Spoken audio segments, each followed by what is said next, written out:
Hello, everyone, and thanks for joining us on Front Row Politics here on Control TV. I am Gimba Umar. Well, what is happening in just the Plateau State capital for some is just utter chaos, and for others, it is not something that is new. If you remember, just about a week ago, or just a couple of days back, the governor said to his people that you have to come out and defend yourself using whatever means necessary. This is on the offshoot of what has happened in Bokkos, Barkin, Ladi, as well as Riyom areas, very hotbeds in the plateau. Joining me now is Dr. Issuwa Dogo, who is a security expert and an analyst, well-grounded, of repute in the affairs of security in the middle belt of Nigeria. I want to thank you so much indeed, sir, for joining us on this platform. Thank you very much for having me.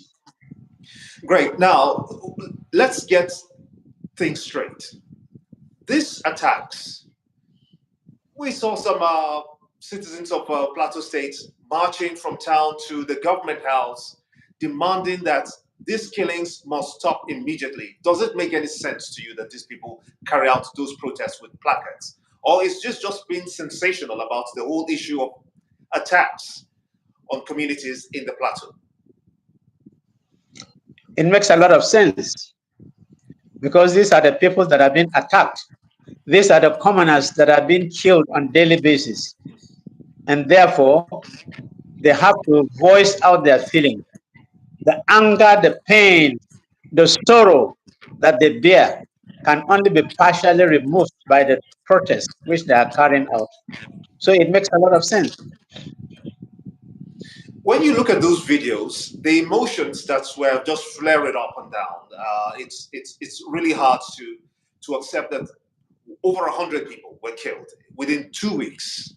I mean, a lot of people thought that these security attacks, security challenges and the attacks have been nipped in the bud. As a matter of fact, the plateau at some point became peaceful, and we did have an institution or a setting up of an army base between Riyom and Barkin Ladi.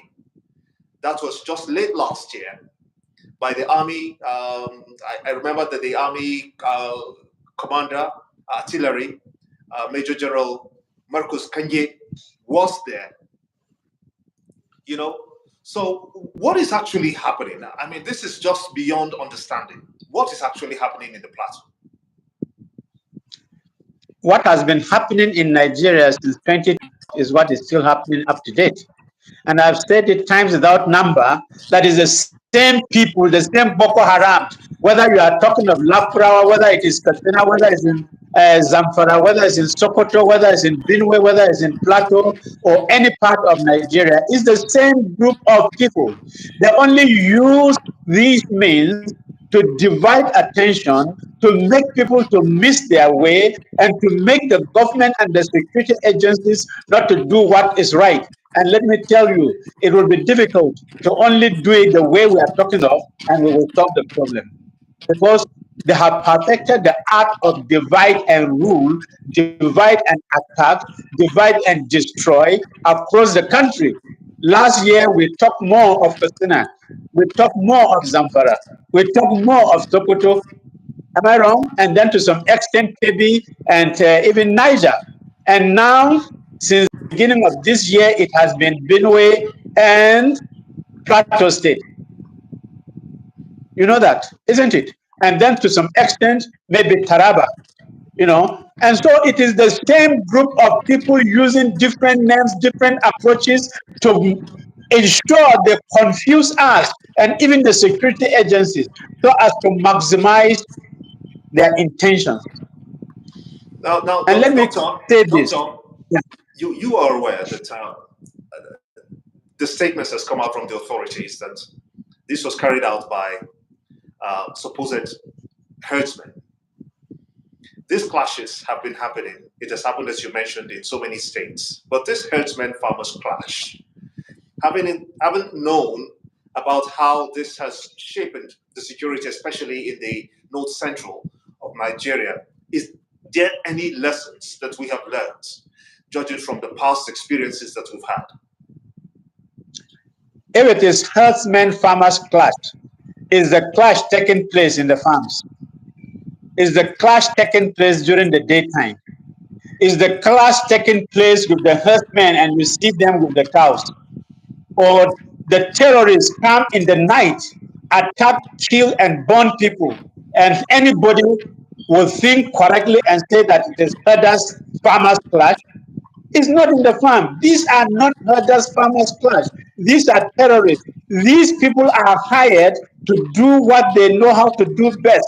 And it's the same thing that has been happening since time immemorial. And we're go ahead by accepting the same kind of excuses, and they give these excuses so as to make the commitment by the government not to be as serious as it's supposed to be, to make the international community not to take it seriously, to think it is simply a local thing, to make even the local people not to take it seriously and think it is farmers herders clash. Where is the farmers herders clash here? Where is the clash taking place in the farm? Tell me how many times, how many people were in the farm that they will kill 50 of them or 100 of them. It is farmers herders clash. So it doesn't make the slightest sense to say that. It's the same terrorist Boko Haram group, and they have their sponsors around. As a matter of fact, the herders that walk around in the city carrying their arms, do you see them with their families? The answer is no. They have no families. These are terrorists. These are hired people from across the globe who are being paid to kill, to destroy, and to carry out the mission of whoever is sending them. So for us to start thinking and talking of herders, farmers clash is absolute rubbish. It is not herders, farmers clash. It is terrorists that are coming out to destroy and to take over our land. You said that they are hired mercenaries. Absolutely. If you even go out and talk with many of them. My apologies. Huh? You said that they are hired. I can only imagine that where are they coming from? Where are they hired from? Who is doing this hiring? I mean, we can nip this in the bud. These people are not ghosts. These people can be tracked with technology. These people can be fished out. Is there a sincerity of purpose from the government, do you think? No, there is no sincerity of purpose from the government. Because since Buhari, since Jonathan's time, we have heard different stories which nothing was done. And I can tell you, it is not me saying it, it was in the public. Jonathan said that that those who are sponsoring this terrorism are in his government, but he never mentioned them. He never did anything to bring them out. Even Azizi, who was his special assistant at that time, as a special assistant for security, said it. It was in the public domain, but they never mentioned the names of the people that did it. We also have El Rufai, who told the whole world that he was paying terrorists to stop coming to kill people from southern Kaduna. The question I asked was that how did he know where the terrorists were coming from? How did he decide on the money that is supposed to be paid to the terrorists? How did he determine their countries or where they come, and he will go to those countries to go and pay them so as to stop coming to kill people from southern Kaduna? These are public things. They were not hidden. They were all in the media. We also have during Buhari's time, when they arrested some Haram members, they will bring people to Abuja. They will say they are there in DSS, and they will say they have repented. After the repentance, they are allowed to go to wherever they want to go to. And we were even told, it's alleged that they were given a lot of money. It is alleged that many of them were put in the different security agencies. That is the Army, the Air Force, the Navy, the police, and any other security agencies. They were employed in government and different parts. Who does that? Tell me how we will say somebody who has been busy killing hundreds of thousands of people across the country in the northeast at that time, and they are arrested, and you say that they have repented, and because they have repented, they are forgiven. Why don't you forgive the murderers or armed robbers or others when they say they are sorry? But those ones, they will say they are sorry, and they are given the liberty to do anything. And therefore, if some of them as alleged that they were put in the armed forces, they will be simply there to provide information to their groups.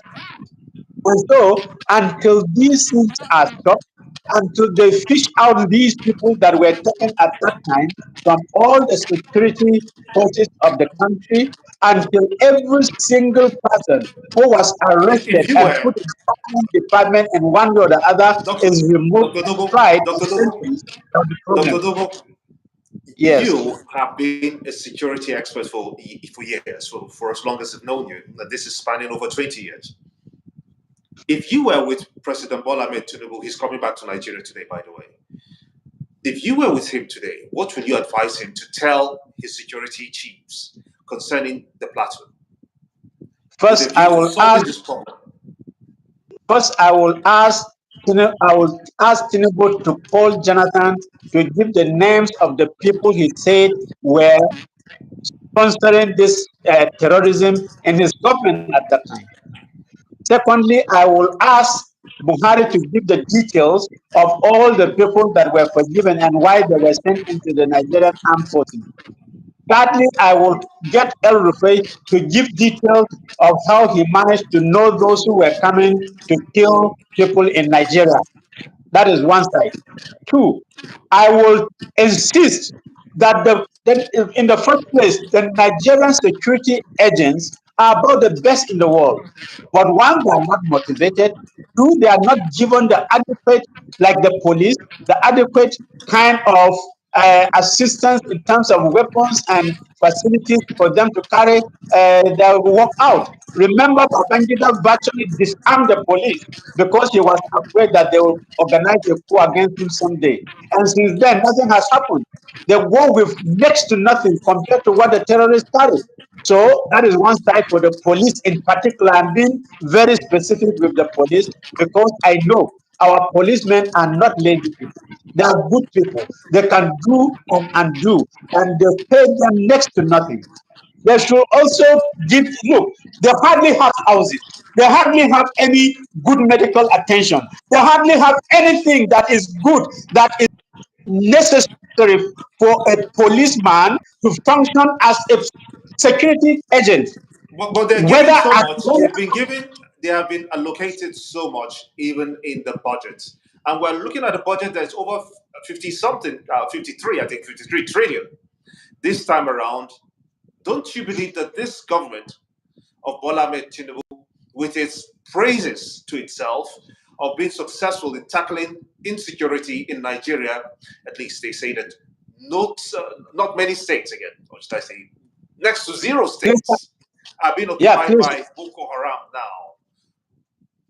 Don't you think that this government has done, the best it can to try to stop this insecurity? But the pockets of organized, small pockets of crimes here and there is what we should try to contain by the governors themselves. No, no, let me ask you, how much in the budget is allocated to security compared to what the National Assembly of just a few hundreds are getting, or the executive arm of government, what they are spending? How much is left for the security agencies? Talk of the security agencies, the police, the army, the air force, the navy. How much But is for how assigned long to would this? we keep going round on this route? We are making this comparison. Why We not? want That is concrete the most. solutions. You've mentioned that you will ask that President Bola Ahmed Tinubu ask former leaders to make, to provide those persons, which they say were in their governments, the ones who said that we have to pay them to.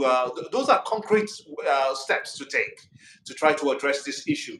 What further can we do as a people, especially the people in the plateau, now that the governor have said, go ahead and defend yourself using any means necessary?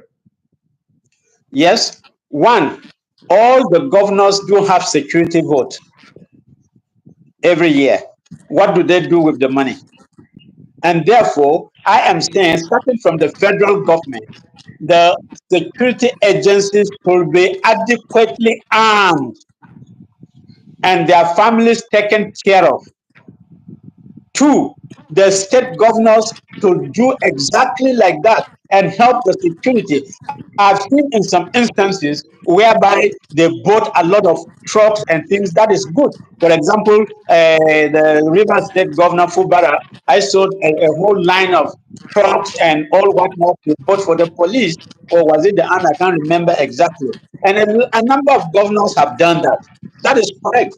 And it is not out of order what the governor of Plateau State said, that they should arm themselves and should defend themselves. Because in those communities that they go to attack, if they are ready, they have a lot of young, strong people. If they have the arms and they are trained, you have retired.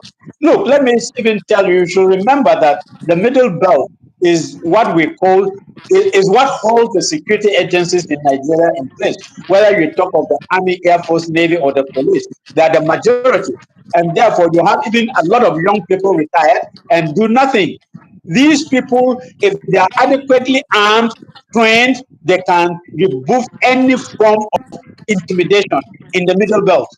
And not just the middle belt, across the country, whether you talk of the northwest or the northeast, whether you talk of Katsina, Sokoto, Zamfara, or anywhere, Kaduna State and the like, you can see as it is now, the governor of Kaduna State has been taking some steps that will say that are quite positive. They do not even allow them to start, not to talk of going on. Before they start, they have been fished out and they have been dealt with. That is what is required. Not being proactive, not being reactive, but proactive. Take steps to fish out these people wherever they might be. There is no forest which the local people do not know. And therefore, if they are adequately armed, they will go to all the forests, whatever kind of forest you have in any state in Nigeria, and fish out the criminals. You see, that is the reality. So, but they are not adequately armed. Neither the soldiers, the Air Force, the Navy, or the police are adequately armed. They are not adequately paid. And all the inadequacies are there. It is well known. Whatever is budgeted for them, does it go to them? How much of it is given to them? How Is much do they benefit insecurity, from? is insecurity and all these crimes an overwhelming phenomenon for Nigeria? Absolutely. You don't even have to say it, because the insecurity itself, whether it's taking place in the day or the night, will one make people to be afraid to go out to do their normal businesses, particularly the aspect of farming, the aspect of trading, the aspect of local traveling to take goods from point A to point B. So it is overwhelming. And it is one of the reasons why, no matter how the government tries, the prices of even foodstuff will never come down the way it should be, because those who are involved are barely surviving, barely Do you surviving. think? And so Think? there are, Do you think? I'm sorry to interject again. Do you think that the strategy of establishing development commissions across the country? We did have the Niger Delta Development Commission, and then we had the North East Development Commission. Now we have the Northwest, the North Central, and all of that. Do you think that these commissions, with their mandates to stamp out insecurity, bring about regional development, bring in developments and welfare to the grassroots, to the people, do you think that these commissions will survive the, will they make up to their mandate? Will they live up to their mandate, especially that of security? the, the development commissions are not security commissions. So I doubt much if they will have a single effect on the security issue of these regions we are talking about. They are just commissions set up to further divert and steal public money. And those who have been appointed to lead the security commissions, are they, to lead the development commissions, are they security experts? How many security experts are on the board? None, nothing. How will they come up with security solutions? Security solutions is meant for the security agencies to be adequately funded and armed. and to also raise local vigilantes, train them adequately, and arm them as well, and ensure that, look, we talk of state police. Technically, right now, as I'm talking to you, there is hardly a state that doesn't have a state police in a technical sense, because every state has a local vigilante. They are trained, and the only thing difference is that maybe they are not armed the way they should be armed. So they should do this training up to the local government level. If you go to every local government and those people in the local government are adequately trained and armed, is there any area of their local government they don't know? They will know, and they can go out to defend themselves at any point in time, and they can take on those people. You see, because whatever, wherever they come from, they can take on them, and they can defend their people, and they can drag them out. And I can tell you, in my view, there is hardly any part of Nigeria that you don't have these criminals. Whether the criminals, wherever they come from, they exist in virtually every part of this country. And they are using the aspect of divide and rule. And when they go to one side, people concentrate on that side, they turn to another one. As I said, last year it was more of Katsina, Sokoto, Zamfara. Am I wrong? And then to some extent, you had Nasarawa and Niger State. Since the beginning of this year, it has been Plateau, Benue, and to some extent Taraba. Do you get it? And who knows which section of the country will take over tomorrow? We have some of these things happening in different parts of the country in a minor way. They only test run to see the reactions and to find out what is happening. But remember, there are three key aspects where terrorism can't be controlled. That is, you stop their source of arms supply, stop their source of funding, stop their source of feeding. Can this happen in Nigeria? The answer is yes, it can happen. How do they get their arms? It is not impossible for the DSS and other security agencies to decipher how they get their arms within the shortest time possible. The We have said Nigerian, we have this, doctor. We have said this time and again. I don't want us to sound like a broken record anymore. We have said that the security architecture in the country, they know how to pursue this to a logical conclusion. You've said this, that our security details here in Nigeria are one of the best in the world. Why is it that when we come back home, does it seem to suggest then that this is an internal plan by the security agencies themselves to shortchange the Nigerian people, instill fear in them, and then get funds to be allocated more and more repeatedly? And it has become a racket. no, Is insecurity a I, racket in Nigeria?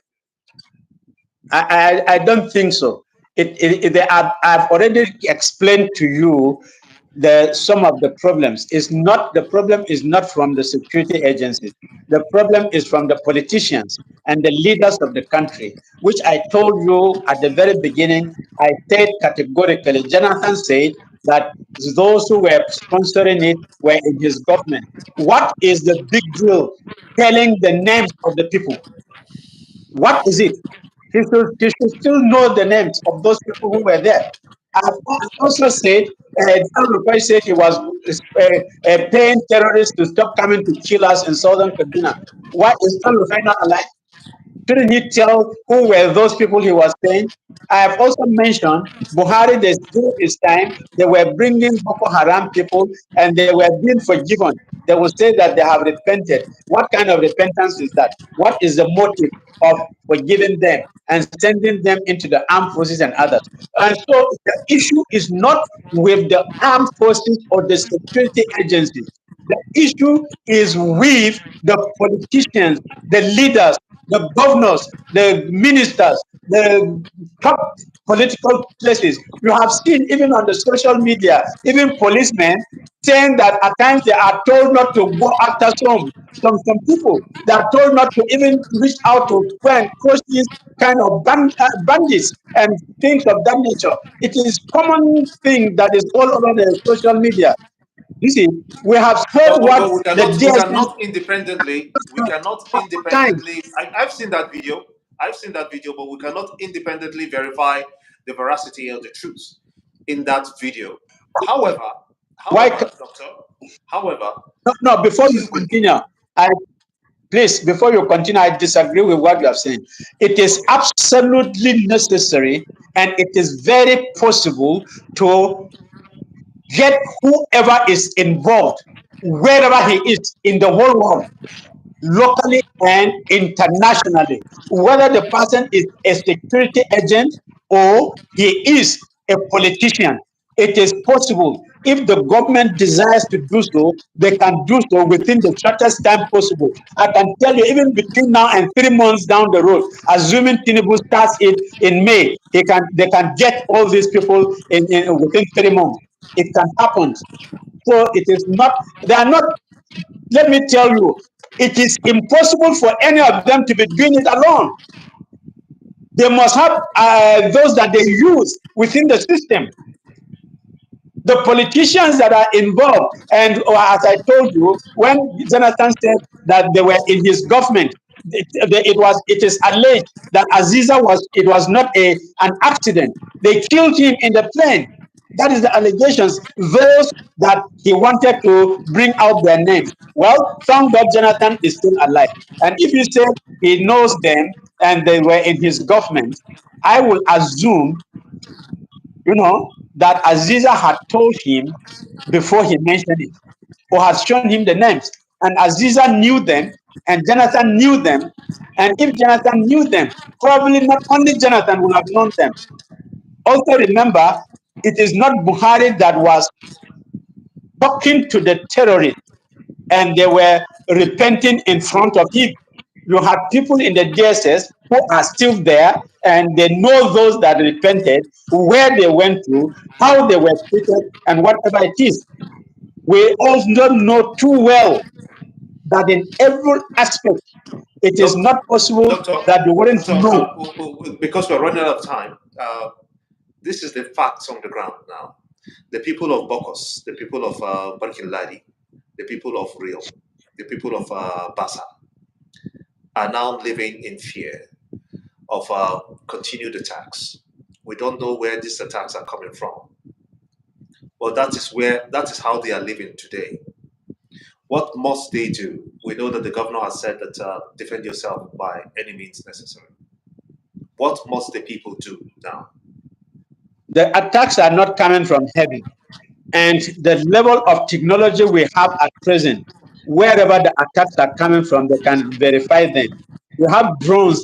Even the terrorists themselves, they are using drones against the armed forces. And we will say the armed forces cannot use drones to detect wherever they are in whatever forest in the country. It is not possible. All that is required is to do that. And so that is one of the easiest ways of identifying these people and destroying them. The Air Force can do that with speed of light.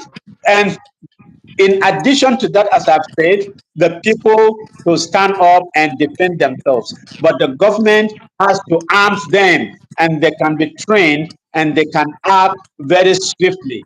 Anybody that is coming, if in the night, for example, in any local government or in any city, any town, you have 100 people armed and they have some motorcycles and or they have some hillocks cars that will carry them around before those people will come to start, and they're in every part of the city or every part of the town. Is it possible for them to just come and destroy the whole town like that and go away?